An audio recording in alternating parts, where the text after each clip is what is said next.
Hello friends, welcome to our channel pioneer education academy. आज की video में हम ज्योग्राफी सब्जेक्ट के चैप्टर नंबर 2 को पढ़ने जा रहे हैं, जिसका नाम है ग्लोब, अक्षांश एवं देशांतर। तो जैसा कि हम जानते हैं कि पृथ्वी की आकृति और आकार काफ़ी बड़ी है। ऐसे में हम प्रत्यक्ष रूप से इसका अवलोकन नहीं कर सकते, इसका अध्ययन नहीं कर सकते। तो ऐसों में भूगोलविदों ने इसे आसान बनाने के लिए इसका एक प्रतिरूप का निर्माण किया है, जिसे हम कहते हैं, क्या बोलते हैं, ग्लोब। तो ये ग्लोब अलग अलग आकार के होते हैं।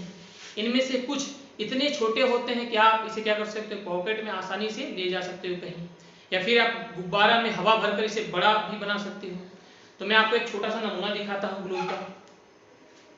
ये पृथ्वी है, हमारी पृथ्वी इसी की भांति दिखाई पड़ती है, लेकिन एक बात है, ये आपको पूरी तरीके से गोल दिखाई दे रही है, लेकिन जो वास्तविक रूप में है कि पृथ्वी यहाँ इसके ऊपरी हिस्से और निचले हिस्से ध्रुव पर चपटी होती है। अब मैं आपको इसको और अच्छे तरीके से दिखा देता हूँ फिगर में। ये आप देख सकते हो, यहाँ पर पृथ्वी क्या है, यहाँ पर चपटी है। तो इसे एक विशेष नाम दिया गया है, भू आप। यह शब्द पृथ्वी के आकृति को प्रतिबिंबित करता है, दर्शाता है। तो आप अपने दैनिक जीवन का एक एग्जाम्पल ले सकते हैं जो पृथ्वी के साथ अच्छा संबंध स्थापित करेगा, आपको समझने में मदद करेगा। एक नारंगी ले लीजिए, संतरा ले लीजिए। आप देखते होंगे कि इसके ऊपरी हिस्से और निचले हिस्से पे ये थोड़ा चपटा होता है और बीच में क्या होता है, उभरा हुआ होता है। इसकी जो सतह होती है वह चिकनी नहीं होकर असमतल होती है, नारंगी की। तो इसी की भांति पृथ्वी पर भी काफी पर्वत, पहाड़, पठार, गड्ढे, ये सब हैं जो इसकी सतह को असमतल बनाते हैं। अब हम दूसरा पढ़ने जा रहे हैं टॉपिक, अक्ष। आपने लट्टू नचाया होगा, आप देखते होंगे कि लट्टू क्या करता है, एक अक्ष के चारों ओर घूर्णन करता है, घूमता है। इसी की भांति पृथ्वी भी अपने अक्ष पर गोल गोल घूमती है। एक और मैं यहाँ दिखा देता हूँ आपको, ताकि आप बेहतर तरीके से समझ पाए। ये देखिए, ये क्या है, इसका अक्ष है। तो इसी की भांति पृथ्वी भी अपने अक्ष पर घूर्णन करती है। दिखाता हूँ, ये काल्पनिक रेखा हमने खींच दी, इसका नाम क्या है, अक्ष। पृथ्वी अब इसी के गोल गोल गोल गोल घूमती है। लेकिन एक बात है जो आपको दिखाई दे रही होगी कि यहाँ पर जो पृथ्वी है वो सीधी दिखाई दे रही है अक्ष से, लेकिन जो वास्तविक रूप में है ये हल्की झुकी हुई है। कितनी झुकी हुई है, 23.5 डिग्री झुकी हुई है। यहाँ भी आप देख सकते हैं। फिर से ग्लोब का मैं सहारा लेता हूँ। ये देखिए, आप देख पा रहे होंगे कि पृथ्वी क्या है, सीधी नहीं है, अपितु झुकी हुई है। अब अगला कि पृथ्वी को हम खंडों में क्यों बांटते हैं, क्यों हमें अक्षांश एवं देशांतर पढ़ना आवश्यक है, क्यों हम इस पर अनेक रेखाएं, काल्पनिक रेखाएं खींचते हैं। तो इसका भी मैं एक साधारण सा आपको एग्जांपल देता हूं। जैसे कि माना मैं आपको एक ए पॉइंट देता हूं, इसका नाम है इस प्लेस का ए। मैं आपसे बोलूंगा कि आप जाओ ए पॉइंट को खोज के बताओ। तो ये आपके लिए काफी मुश्किल होगा कि इतना छोटा सा प्लेस इतने बड़े से आकृति में ढूंढना है। तो इस ऐसे में इसे और आसान करने के लिए भूगोलविदों ने क्या किया है, इस पर एक काल्पनिक रेखा खींच दी। ये क्या हुआ, दो बराबर भागों में लोग को बांट रही है। इसे नाम दिया गया विषुवत रेखा या भूमध्य रेखा। अब ये ऊपर की ओर, ये उत्तरी दिशा में था, इसे नाम दिया गया उत्तरी गोलार्ध, और ये आपका हो गया दक्षिणी गोलार्ध। अब गोलार्ध क्यों, क्योंकि ये गोला है पूरा, इसका ये आधा भाग है। तो हमारे लिए क्या अपेक्षाकृत आसान हो गया कि अब हम ए को बोलूंगा मैं कि ए दक्षिणी गोलार्ध में है। तो आप क्या करोगे, इसे ढूंढने जाओगे तो आप इस एरिया में जाओगे नहीं, इसे स्किप कर जाओगे, आप डायरेक्ट जाओगे इस एरिया में और एक को ढूंढ लोगे थोड़ा। अब इसे और आसान बनाने के लिए इस पर अनेक अक्षांश रेखाएं खींची गई हैं। अक्षांश रेखाएं खींची गई हैं क्योंकि ये दक्षिणी गोलार्ध का जो एरिया है, जो क्षेत्रफल काफी बड़ा है। ऐसे में इसे ढूंढ निकालना अभी भी काफी मुश्किल है हमारे लिए। तो इसके लिए अक्षांश रेखाएं का सहारा लिया गया। अब अक्षांश रेखाएं है क्या वो हम देख लेते हैं। ये रहा पृथ्वी का केंद्र बिंदु। पृथ्वी की सतह पर कोई भी बिंदु ले लो, उसकी केंद्र से कोणीय दूरी अक्ष 30 डिग्री, ये क्या है अक्षांश हो गया। अक्षांश एक हो गया 30 डिग्री, यह भी अक्षांश ले लेते हैं। अब इन दोनों को मिलाने वाली विषुवत के समानांतर रेखा ये 30 डिग्री क्या है 30 डिग्री अक्षांश रेखा हो गई। ये हुआ आपका ये बिंदु था, ये था अक्षांश। हमने दो अक्षांशों को क्या किया मेल करा दिया और इसे नाम दिया अक्षांश रेखा। अब अक्षांश रेखा कितनी खींची गई है, तो इस साइड प्रत्येक 1 डिग्री दूरी पर ये खींची गई है। तो लगभग अब खींचना स्टार्ट करो, तो इस पर कितनी रेखाएं खींची गई हैं 90।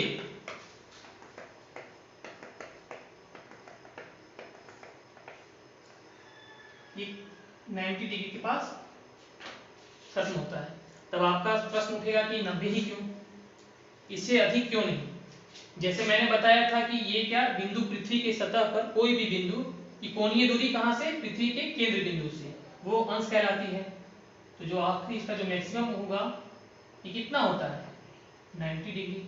या फिर एक और हम उदाहरण समझते हैं, किसी भी वृत्त का जो कुल डिग्री होता है कितना 360 डिग्री। अभी 4 भागों में बटा हुआ है, 4 भाग कैसे बांट लो, बोल से 4 से डिवाइड कर दो 90 डिग्री। तो एक साइड में कितनी रेखाएं खींची गई 90 रेखाएं खींची गई हैं। अब हम यहाँ पर महत्वपूर्ण जो रेखाएं हैं उन्हें पढ़ लेते हैं। कौन कौन सी महत्वपूर्ण अक्षांश रेखाएं हैं, इसे मैंने आपको बता दिया था 0 डिग्री, इसका नाम था विषुवत रेखा।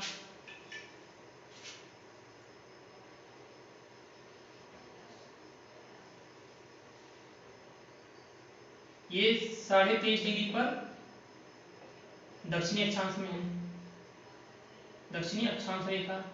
इसे नाम दिया गया मकर रेखा, इसे नाम दिया गया कर्क रेखा। ये कहां पे है 23.5 डिग्री उत्तरी गोलार्ध, उत्तरी अक्षांश रेखा।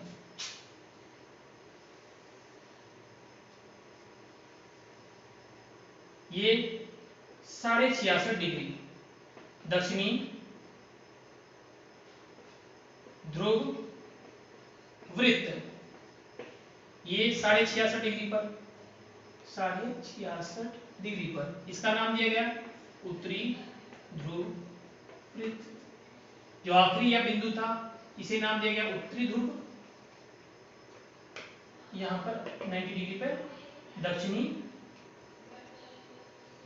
ध्रुव।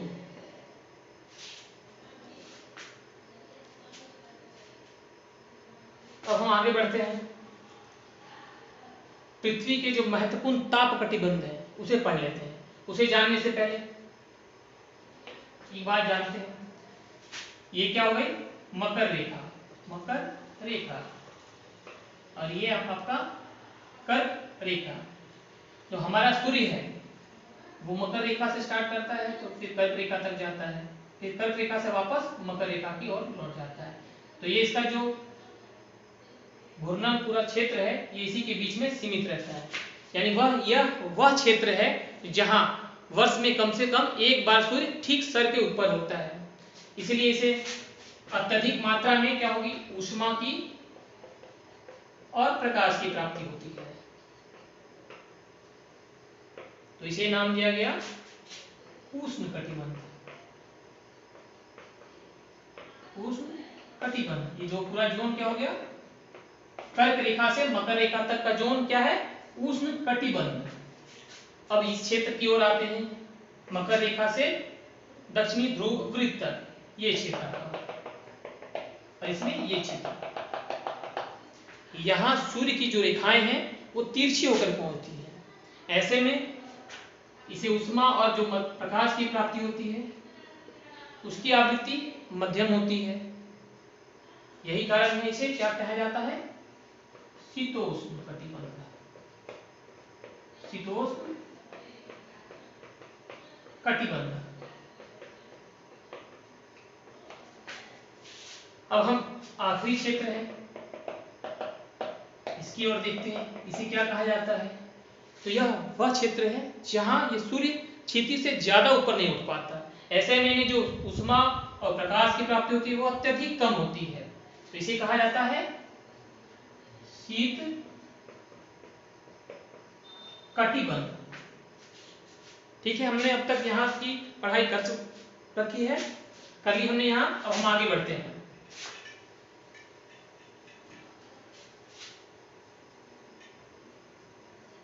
जैसा कि मैंने आपको एक प्लेस बताया था, ए प्लेस, ए के बारे में किसे ढूंढना है, तो इसका एग्जैक्ट लोकेशन निकालना। जैसे कि मैंने यहां दिया था वो ए पॉइंट, ये 66.5 डिग्री है, मान लिया 66.5 डिग्री पे है। तो ये 66.5 डिग्री की अक्षांश रेखा, यहाँ पर तो ये फिगर आपको छोटा दिख रहा है तो आप ढूंढ लोगे आसानी से कि यहाँ है, यहाँ है, यहाँ है। लेकिन जो पृथ्वी पर ये क्षेत्र होगा ये काफी विस्तृत होगा, तो ये भी ढूंढना अत्यधिक मुश्किल हो जाएगा, क्योंकि यहाँ पर अनेकों बहुत सारे प्लेस हो सकते हैं। तो इसे और एग्जैक्ट रूप में निकालने के लिए अब एक खड़ी रेखा खींची गई है, इसे नाम दिया गया है देशांतर रेखा।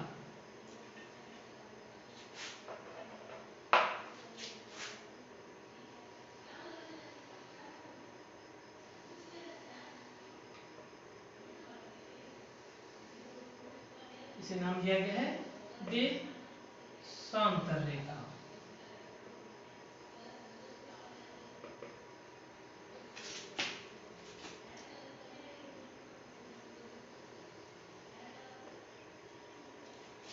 अब इसे ढूंढना बहुत मुश्किल हो जाएगा कि इसमें 0 डिग्री क्यों है। यहाँ पर मैंने बताया था कि विषुवत रेखा को 0 डिग्री माना गया था, या क्यों, क्योंकि ये विषुवत रेखा यहाँ पर दिखा हुआ सबसे बड़ी रेखा है और पृथ्वी को बराबर के भागों में काट रही थी। जब लेकिन इनकी बात होती है तो ये अर्धवृत्त होते हैं और इनकी जो लंबाई होती है वो समान होती है, इनमें डिफरेंशिएट करना आसान नहीं था। तो ऐसे में जो 0 डिग्री है वो माना गया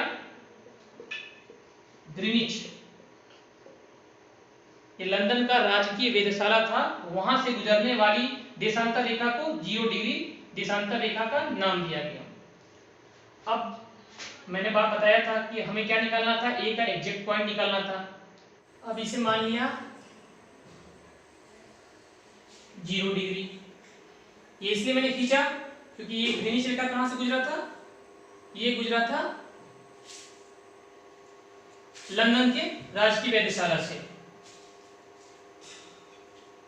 तब इधर की जो सारी रेखाएं हैं वो हैं पश्चिमी देशांतर, इधर पूर्वी देशांतर। अब हमें इसका एग्जैक्ट लोकेशन निकालना है। मान लिया ये 90 डिग्री है और ये मैंने पहले बता रखा था 66.5 डिग्री।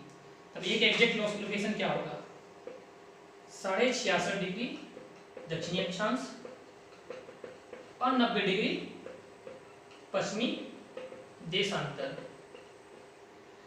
अब इसे और सटीक रूप से बनाने के लिए, जैसे हम सभी इसे किस अंश में लिखते हैं, तो अंश की छोटी इकाई है समय और सेकंड में से बांटेंगे और बढ़ाएंगे, ताकि हमें अब कोई भी पॉइंट मिले, कोई भी क्षेत्र मिले पृथ्वी पर, हम उसका एग्जैक्ट लोकेशन निकाल सके आसानी से। अब हम अगले टॉपिक की ओर बढ़ते हैं, वो हमारा है देशांतर और समय।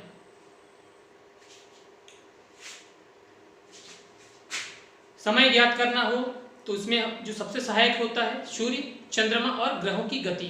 प्राचीन काल में लोग समय देखते थे सूर्य से बनने वाली परिछाई की मदद लेकर। आप भी देखते होंगे कि जब सूर्य अलग अलग स्थिति पर होता है तो आपकी जो छाया की है आकृति वो बदलती चली जाती है।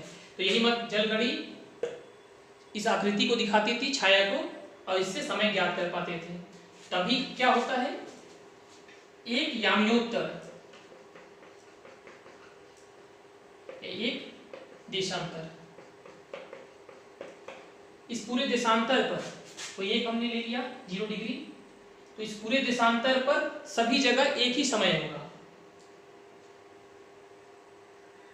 अब 0 डिग्री का जो मेरा नाम था इसे हम बोलते हैं ग्रीनिच रेखा, मैंने बताया था, और प्रधान मध्य रेखा। अब ये 0 डिग्री है, मान लिया कि इस पर सभी बिंदु पर एक समय होगा, लेकिन जब जैसे ही हम दूसरे देशांतर पर बढ़ते हैं तो यहाँ अलग समय होगा, तब हमें समय ज्ञात करना काफी मुश्किल हो जाएगा। ऐसे में हमने क्या किया है, जैसा कि हम सभी जानते हैं कि 24 घंटे में पृथ्वी पूरा एक चक्कर लगा लेती है, एक घूर्णन कर लेती है अपनी धुरी पर, तो कि एक वृत्त कितना डिग्री होता है 360 डिग्री।